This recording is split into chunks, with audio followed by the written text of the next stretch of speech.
Hey, what is going on, everybody? It's Max from Mambas podcast, and I'm joined here with Ricky from the Late Night Lake Show. What's going on, man? Hey, what's going on, Max? Happy to be back on. Thank you for having me. Hey, I love having you on. I mean, us Laker fans got to stay together right now through this rough patch. Currently, we are the seventh seed in the West, 23 and 23, just at 500.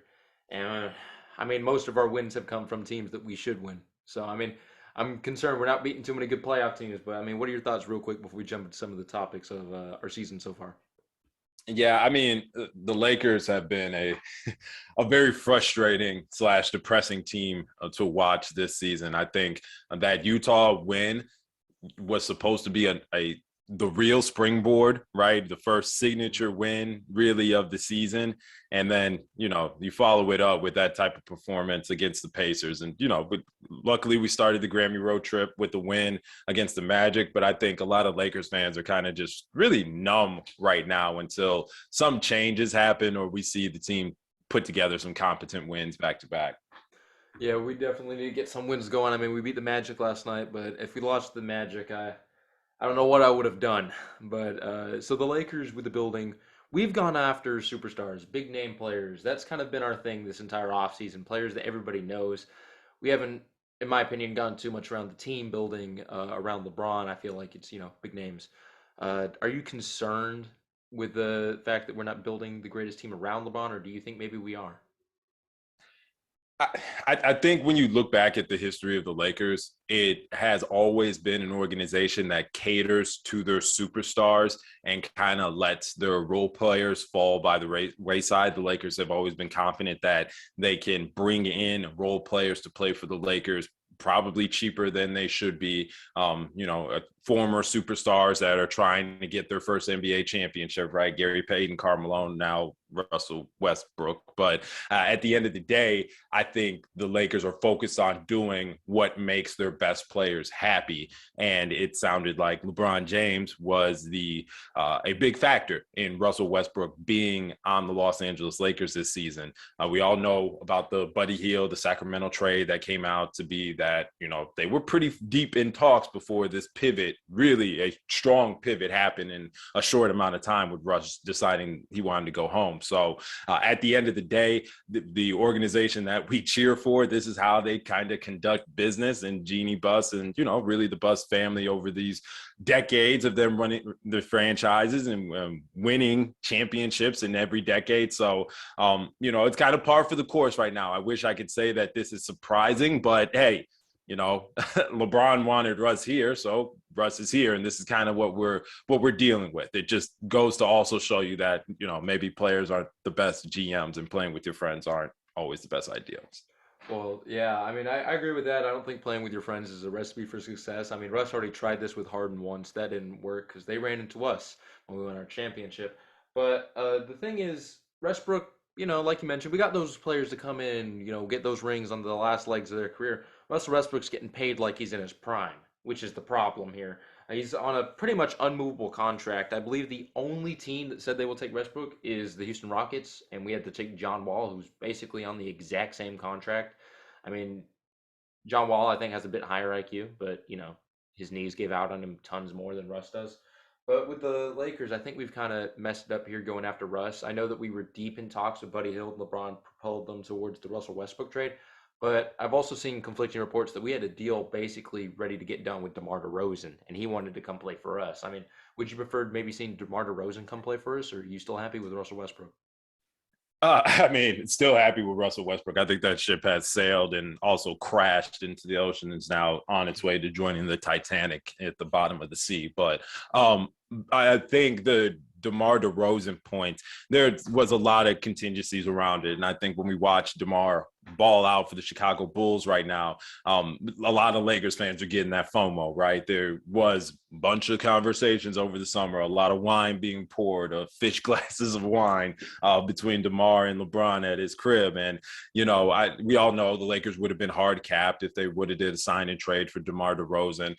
But I don't, I think that we wouldn't have had Malik Monk or any of these other role players that you either feel good or don't really give a shit that are on the Lakers right now. But I think that the one thing that is obvious is that the move for Russ is not paying dividends. And you look around the league and, you see the move for DeMar DeRozan paying dividends in the regular season. I do want to point out the regular season. I think this Bulls team is amazing. They're obviously right here in my backyard. I'm a season ticket holder. I've been to a bunch of games this year. They're a lot of fun to watch. More fun than the Lakers could ever be right now. And, it's very possible that the Bulls make it further into the playoffs than the Lakers this year, just based on how the Lakers are doing. But at the same time, there's a whole bunch of inexperience, including DeMar DeRozan, as far as leading a team to, a championship. So at the end of the day, I'd say let's sit tight on before we crown DeMar DeRozan officially the one that got away. He's always hooped like this. He's always been amazing in the regular season. But I think the biggest thing was LeBron wanted Russ because it was going to help ease his workload. That's not really happening. So I think at the end of the day, the only thing that is solidified is that the Russell Westbrook experiment to date is not working. I agree with that. But the thing is, where do we put most of the blame? Lakers fans, I mean, myself included, are kind of torn on who gets most of the blame this year. Me personally, I think it's about 50-50 split here. But would you blame Frank Vogel's coaching, changing up rotations, changing up lineups? Or would you blame the Lakers' bad play? Kind of pointing at Russell Westbrook here, but Lakers as a Man, whole have not so played great. right, my boy Jabari Davis, who co-founded 19 Media Group, which is Late Night Lake Show is a part of, he dropped a funny ass Spider-Man meme, but it was like 9 Spider-Mans all pointing at each other, right? And you just go through the list. Who's to blame? You got, Frank Vogel, you got Rob Pelinka, you got LeBron James, you got the Rambi, which is Kurt and Linda Rambis put together. You got Jeannie Buss, you got who else? You got Kendrick Nunn, whoever else is on the billing pie. Everybody's accountable, bro. This is everybody's fault, right? Like I cannot say that it's solely on Frank Vogel's shoulders when the defensive-minded head coach keeps getting new rosters. What's the one thing that you need for a great defensive basketball team? You need that continuity. You need that consistency. You need to put strings. And I'm not talking about 2 and 3 games together, dog. I'm talking about months and even years of here's your core, here's the philosophy. Now go and spread my word out to the masses, right? That doesn't happen. And now that we have a team of mostly offensive players by design, right? So now you put a piece of the pie out to LeBron and the front office saying, we prefer this. And then you kind of look at Frank Vogel. He's like, what do you want me to do? Well, bro, if you are a great NBA head coach and you are a championship and elite caliber head coach in this league, you kind of got to go with the ebbs and flows of doing this thing. You look at Eric Spoelstra. He's had different types of rosters with the Miami Heat his entire tenure, right? From being 7 seconds or less to now they're kind of, working through that motion offense. And everybody touches the ball to, oh, we're going to do this ground and pound type game. We play bully ball with you guys. He's able to adapt because he's a chameleon, because he's one of the best coaches in NBA history. And that's just what he does. You don't see that in Frankie Smokes. You're pissed off about his rotations, right? You're pissed off just about the way that he goes through even setting up his starting lineups. Why? In God's name, is Avery Bradley getting so many goddamn minutes on a basketball court? Why is Carmelo Anthony getting overextended and playing chunks of minutes at the center? Do you not have eyes, Frankie Smokes? Do you not see that this doesn't work? You see the minuses on the box scores, brother. Adapt or die. And I think that's why a huge blame, a piece of the blame pie goes to him. And unfortunately for him, as the sports world works and operates, when things don't go bad, when things go bad, when there's high expectations of your team, the first head to roll is the head coach. So if this trend continues of the Lakers playing frustrating basketball, you hear the reports about, his butt being on the hot seat, or maybe it's not and he's safe or he's not. The Lakers keep struggling. That temperature only going to keep getting hotter until Frank Vogel's no longer the head coach of the Los Angeles Lakers. So when you put the piece of the pie together, right, the first piece that's going to get cut out is Frank Vogel's if we're trying to look at what changes are about to come up soon. Well, I mean, it is going to be Frank Vogel. Frank Vogel will not be the head coach of the Los Angeles Lakers by the end of the year. I can almost guarantee that. Mm. it's not working, right? I mean, if you want to move some pieces to change up the lineup, you don't have that many assets to trade. We have none, THT, and that 2027 first round pick. What are we really going to do there? I mean, we're not going to get somebody in that changes the franchise. We need a different head coach. Frank Vogel has been really messing with me. We were running LeBron at center. That was working great. And then all of a sudden, now we're playing Dwight Howard at the center, starting. Uh, I like Dwight. I like him. He's better than the other centers we have on this team right now that are healthy. But he should not be starting center if what we have with LeBron is working. He takes something that works and then it he gets rid of it. It's like it never happened. Like I remember last year when we played Marc Gasol and I forgot somebody else. We had the highest plus minus out of any lineup we ran that entire year, and we didn't run that lineup again until the final game of the playoffs last year for us. Right. I don't understand Frank Vogel's philosophy on keeping consistent lineups because, yes, granted, we have had different rosters, different players coming in and out, injury. COVID's been a big part of it. But when the pieces are still there from game to game and then you're still switching it up, giving Avery Bradley, like you said, 25 minutes a night, I don't know what you're doing. Avery Bradley's not going to be that good. His defense has taken a drop off from his past couple years. He's not the guy that he was even 5 years ago, not even 3 years ago.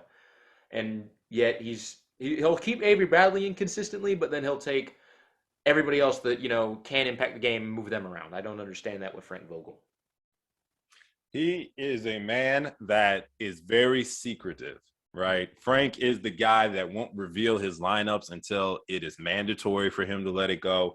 Frank is the guy that will show and tinker and toy and, take a look at the Lakers' best sample size of a rotation and then store it away so other teams don't get film on it. He's different. He's definitely built different. And I think he's kind of built for the long run and like, oh, I know we're going to the playoffs, so let me just keep mixing with the potions and seeing what's good and what isn't instead of just going with what's good the entire season and then the entire league has time to catch up to it. I get that in that sense, but the man has gone way too far. And unfortunately, it's going to spell trouble for his employment status. I mean, if you save up for the playoffs, that's great. I like having like a secret weapon to pull out in the middle of the playoffs if we're down or struggling. But the problem is we're the seventh seed right now. We could easily drop down to the ninth seed just in like 2-3 days. We could drop down to the ninth seed and be struggling to get in the play-in tournament. I don't like that. If we were like the third, fourth seed, okay, mess around. You can do every now and then. Don't run the same lineup the entire year, whatever. But if we're struggling to be in the play-in right now, I don't think now is the time to let's mess around and wait for the playoffs because that's not a guarantee right now. I mean, we know it is, but it's not looking as likely as we want it to. I think Yeah, no, that's it fair to say. well, even that, man, we're looking at this whole play-in tournament, right? That's a real it's a real thing. People can lose in single games, and if there's anyone that is shown to you that are capable of losing games that you expect them to win, it's this year's Los Angeles Lakers. I don't want to be in the damn play-in tournament. I don't want that to be a big game for the Lakers and shit, right? I want a top 4 seed in the West and have some momentum going into the playoffs. I don't think we are built right now to do that. So we are now facing reality of, wow, this is about to be a scrap to the finish line if something big, something I always reference the movie Don't Look Up these days. There's a big ass comet coming to hit the Lakers and everybody's talking about, oh, just wait till we get healthy, wait till we get the pieces together. I don't think we have time for that. I think we got to make some proactive moves to try to right this ship, because if we go through another season of wasting LeBron's career because of whatever reason you want to attribute it to, injuries, stupid coaching, bad luck, the world's about to end, it's still another wasted year where the Lakers will be eliminated in the first round of the goddamn playoffs. And that's just not good enough for anybody, the franchise or LeBron. So we got to start pushing some buttons, man, if we want to see morale change. So, I think we're probably going to get into that soon, but I've about had it with this current construction of the Los Angeles Lakers. I'm sure you have too. Yes, it's frustrating, like you mentioned earlier, watching Melo play the five during like one of LeBron's best seasons. Like we can't lie real quick. LeBron's playing some of the best basketball of his career at 37. I know everybody's sick and tired of everybody going, oh, just because he's 37 doesn't mean what he's doing is that crazy. But it is. He's putting up the same stats he was putting up in Miami. It's it's frustrating to watch somebody pull off some remarkable feature. Nobody's ever done this before, and we're losing games to the Thunder when he's not playing. It's it's hard to watch as a basketball fan, watching LeBron play so high and everybody else just letting him down. Russell Westbrook, keep mentioning him. Sorry, Russell, but he's not been playing well. We brought him in to take pressure off LeBron's shoulders, and it seems like all he's doing is adding more with all the turnovers he's racking up. Anthony Davis is supposed to be LeBron's right hand man, and Anthony Davis is not here once again due to injuries. Do you think it's worth waiting for him to come back, or do you think we need to make changes before he does? Well, changes, right? What do we mean by changes? Is it just I think Jeremy Grant Mm-hmm. sounds like changes, but it doesn't sound like the Pistons are too excited about THT, Kendrick Nunn, and the Lakers 2027 first. Right. I think it is just as likely as not likely as the Lakers make smaller moves around the edges. You know, you hear guys like Mike Muscala, other wing players that, you know, could come on and provide some depth to this roster, which is pretty barren, especially when LeBron James is playing center. So I personally would say it's time to make changes right now. I don't know if I'm ready. And you tell me, Max, you tell me if you're ready to hit the ultimate detonator button. I think we teased at the very beginning or even in the pregame show, Mm-hmm. which is trading Russ for John Wall. I don't think my soul is prepared to go through that metamorphosis of now supporting another guy that I'm iffy about if they can competently support a winning basketball team at this point in their career. But I think, you know, and I'd love to get your thoughts on that, but I think the Lakers are probably going to make some smaller moves around the edges because you know, at the end of the day, THC's put together some good basketball these last few games, but the prospect of him becoming an all-star plus the ghost of Kendrick Nunn plus a first-round pick in, you know, 4 or 5 years from now, I just don't know how big of a fish that can pull back. It won't pull that big of a fish back. The problem is, though, we have no other option at this point. I don't want to press the button yet for John Wall because John Wall, you know, same problem as Anthony Davis. You don't know if he's going to be ready for those big game scenarios. You don't know if he's going to be healthy all the time, and it scares me that prospect. Because the one thing I will say about Russell Westbrook is he doesn't get hurt. He'll play. He'll play every single game. And if we get John Wall, because they also said we have to add in some pick compensation, so probably like all our seconds, and if they probably might even demand the first. I'm not sure. Don't think we do it if that's the case. But just the thought of having John Wall on this team scares me. I'm not sure like how big of a fan I am of that trade. Problem is though, Russell Westbrook won't get moved anywhere else. It's going to be the gates of hell will open if we pull this trade. Nobody else will be safe, and we're going to be doing all sorts of moves after we pull that John Wall trade, and that's not something I'm really ready for.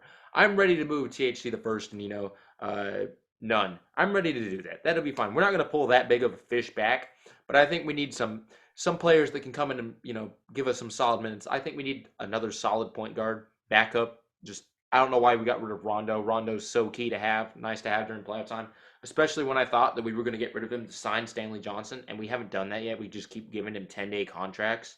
I don't know what we're thinking about that, but It provides the Lakers flexibility. It allows them to, you know, you sign Stanley Johnson for the rest of the year. Obviously, that's a roster spot that's, you know, held up, especially with this trade season coming around. You want to just have the flexibility of that open roster spot. But that's literally the only reason. Stanley Johnson has earned the contract for the rest of the year, and I hope he, you know, continues to develop with this Lakers organization because as a hometown guy down there in SoCal, he, you know, it seems like he's really embracing it. And if there's the one mentor that, you know, is a perfect example of how Stanley can continue to use that frame to his advantage, it's LeBron James right there. You see him starting to get his little Brody on. So yeah, it's pretty unexplainable, but unfortunately we have a rational explanation to why Stanley Johnson is not signed. I mean, how annoying is it? I mean, granted, he was in the G League. He did get called up by the Bulls, but then had an injury. Thank God for us that he didn't stay with them. But you know, it's probably pretty annoying for him to have not that security of I'm going to be on the team for the rest of the year. But at the same time, the Lakers know when they have the edge, the advantage, the chips are on their side, and they clearly use it to their advantage, right? Mhm. I'm kind of lost on this team right now, especially like I mentioned with Anthony Davis coming back. Are you confident with if we didn't make any trades, would you be confident with us in the playoffs against let's just probably like the any of the top four seeds? Sure. I mean, at the end of the day, you give me a healthy Anthony Davis with LeBron James. We're getting the Utah Jazz up out of there. Like my body just can't bring me to admit that Rudy Gobert could eliminate the Lakers or eliminate LeBron James in a 4-game series, right? Mhm. But we'll keep it a buck. We've seen Phoenix do it, but we also saw Phoenix do it after Anthony Davis was hurt and LeBron James wasn't even 100%. And the Lakers were, kind of had the advantage in the series until that, switched around. But, that's neither here nor there. That's basketball. But, I think Golden State, they're, they're a fun team. Steph has his own issues, right? He's dealing with, I know he had a game winner last night, but he didn't shoot well. Mhm. There are, so I saw one clip a low light of Steph last night, and it was pretty much Eric Gordon having him in solitary confinement. And I'm a big Eric Gordon guy, but he's a little bit up there, right? And we're still should be looking at prime Steph. But long story short, I think the Lakers are never 100% out of it. But I do worry that they will come into a series not having momentum, and that's going to lead to kind of the stumbles that come with the team that's not clicking on all cylinders when it comes in. Long story short, it will be the Lakers that just couldn't continue to find rhythm, and we'll know heading into the series if it's something that we should feel good about and get our Laker exceptionalism on, or we've seen the ghost of last year and be like, I think I've seen this story before. Okay, so real quick, last thing we'll talk about real quick. Hypothetical scenario. We get knocked down the first round or the play-in, right? We're not in the playoffs this year. We get out in the first round or playing. We're not in the playoffs, really. Going into the off season, you got LeBron for, you at least got a good season next year, I think. I don't think he's going to drop off a cliff next year. Do you pull the trigger? Do you just trade everybody else? I mean, the Lakers have a bunch of players on 1-year deals. You know what I mean? So, um, we'll be reshuffling the deck again next year, regardless. Like it's the only thing that I would look forward to with the Lakers, if they were to get bounced, and we got to redo this all over again, because my mind would then shift into, okay, we're definitely probably moving out of the compete for real phase of the season. I think, or of LeBron's career. I think Russ getting traded in the offseason is a foregone conclusion. I think, unless there's some miraculous run that the Lakers made. Hell, we're talking about if Russ is going to get traded for John Wall midseason. So I think the Lakers blowing it up would not necessarily surprise me. You kind of got to rebuild the ship anyway. I would just be looking forward to trying to retain guys like Malik Monk and Stanley Johnson and continuing to develop Austin Reeves. Because let's keep it a bug, Max. Like, we would be moving out of the window, right? I need to start looking at what the Lakers' future is going to look like past LeBron James. And I've been talking about this on my podcast that it's not looking great. We thought we were in a relay race, right? Anthony Davis was now about to take the torch and propel when LeBron passes it off. I think he gets a little bit of short end of the stick because LeBron is one of the top 2 to 3 greatest players to ever touch a basketball. And it is almost impossible to see what LeBron is doing and try to keep up at that pace, right? Only people like Kevin Durant or Steph Curry could be on a court with LeBron James or Kawhi Leonard, and it'd be like, okay, this shit is equal, right? Mm-hmm. So naturally, Anthony Davis kind of comes in as like, damn, you're not doing LeBron doing this, and you in your prime, he an old man, this is that. But it's a compiling of injuries and coming in the season out of shape and needing an entire year to kind of just get his body back right. And then getting hurt again. And it's a little bit depressing to know that, damn, the back end of these 2020s, we might be back to a little bit of a mini rebuild. And if that is going to be the case, I just want the Lakers to be smart about that. That 2027 first round pick, bro, it is a long way away, but it's really not. If it's trade eligible, right? If it's eligible to get flipped for somebody, that means it has some value. And that means it's not too far down the runway before we get to that draft class. And if the Lakers are not picking in the first round because they made a trade for, let's just say, Jeremy Grant, and Jeremy Grant decides to not sign a contract extension in the offseason with the Lakers, that is literally a doomsday scenario. It has been repeated over and over and over again. The Lakers traded a first for Schroeder. Schroeder walked. Don't really give a shit about him, but the asset that had to leave along with him is gone, right? And you start looking back, and we're going to be talking, Max, in 2028, 2027, and be like, yeah, man, you remember some of those trades? Long story short, they didn't really do too much. And now looking at the Lakers draft pick, that really would have come in handy to be picking, whatever, and having that asset to make a trade or picking the next potential star of the Lakers in the future. So I'm concerned, bro, for the immediate term and the long term that the Lakers are going to be making short-sighted moves that's going to once again handicap us down the road, and then we enter back into the dark ages. Do you think we ever flip AD? Nah, unless AD says I want to leave. No, because like I said, the Lakers, Kobe had to demand a trade for the Lakers to explore trade talks for him.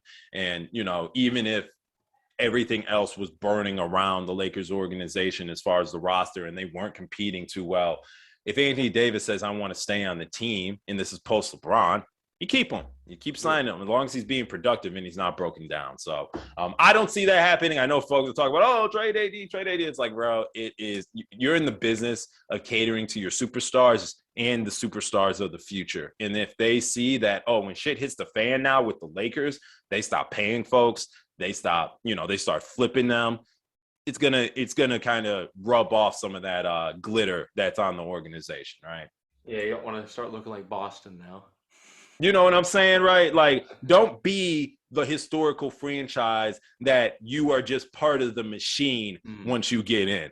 Like, yeah, the Lakers are one of the few teams that treat their players like family. So I will give us that. I wouldn't trade AD unless it got real bad. We had no assets in the future and we hit doomsday. Then I think, hey, AD, where do you want to go? We might get some picks and some young players for you. But it also comes down to his availability, and that's been a problem throughout his career these past couple of years. So I'm on the wall with trading him. I'm on the wall with it. and understandably so, man. We got to think about asset management. AD today is worth what? AD tomorrow is worth what? I get it, but there's a lot that comes with trading big names, right? Yeah, definitely. So it's gonna wrap up this episode of the Mama's Legacy Podcast. Ricky, thank you for coming on real quick. Plug your stuff if you want. Let the people know how the Late Night Lake Show is doing, where they can find you, and when you record. Yeah, absolutely. It's always a good time, Max, when we connect on here. Thanks again for having me on. You can always find all of my content by following by following Late Night Lakers on Twitter. I am the co-host, founder of the Late Night Lake Show podcast. Is a growing Lakers brand. Hopefully you've heard of us and check us out and support it. But if you want to catch up with some of my personal content, you can follow me at Mr. Ricky Spanish. But mostly you'll find me just trying to feed the engine that is Late Night Lake Show. So I appreciate you having me on, Max, and letting me promote to your audience, brother. Hey, I love having you on. Love talking Laker basketball with you. Make sure you guys check him out. Links will be in the description. And as always, take care.